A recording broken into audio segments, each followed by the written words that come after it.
మోసం జరిగిన ప్రతి చోట ఖచ్చితంగా ఒక అత్యాశ ఉంటుంది. అది మోసం చేసేవాడిదైనా కావచ్చు, లేదా మోసపోయేవాడిదైనా కావచ్చు. ఈ మధ్య మనం చాలా స్కామ్స్ చూస్తున్నాం.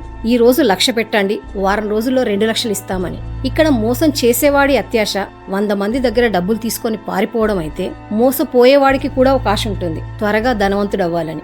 20,000 శాలరీతో 1,00,000 రూపాయలు సేవ్ చేయాలంటే మీరు ఎంత కష్టపడ్డారు, ఎన్ని సాక్రిఫైజెస్ చేసుంటారు. అలాంటప్పుడు వారం రోజుల్లో డబ్బులు అంటే ఆలోచించాలి కదా. ఎవరెక్కడ పోయినా పర్వాలేదు, నా డబ్బు రెట్టింపు కావాలి అనుకుంటే అది అత్యాశ కదండి. ఒక మూవీ డైలాగ్ ఉంటుంది, నేనెవ్వరిని మోసం చేయలేదు, మోసపోవడానికి సిద్ధంగా ఉన్న వాళ్ళకి ఒక అవకాశం ఇచ్చాను అని. ఆ అవకాశం మనం ఎందుకు ఇవ్వాలి? ఒక్కసారి ఆలోచించండి.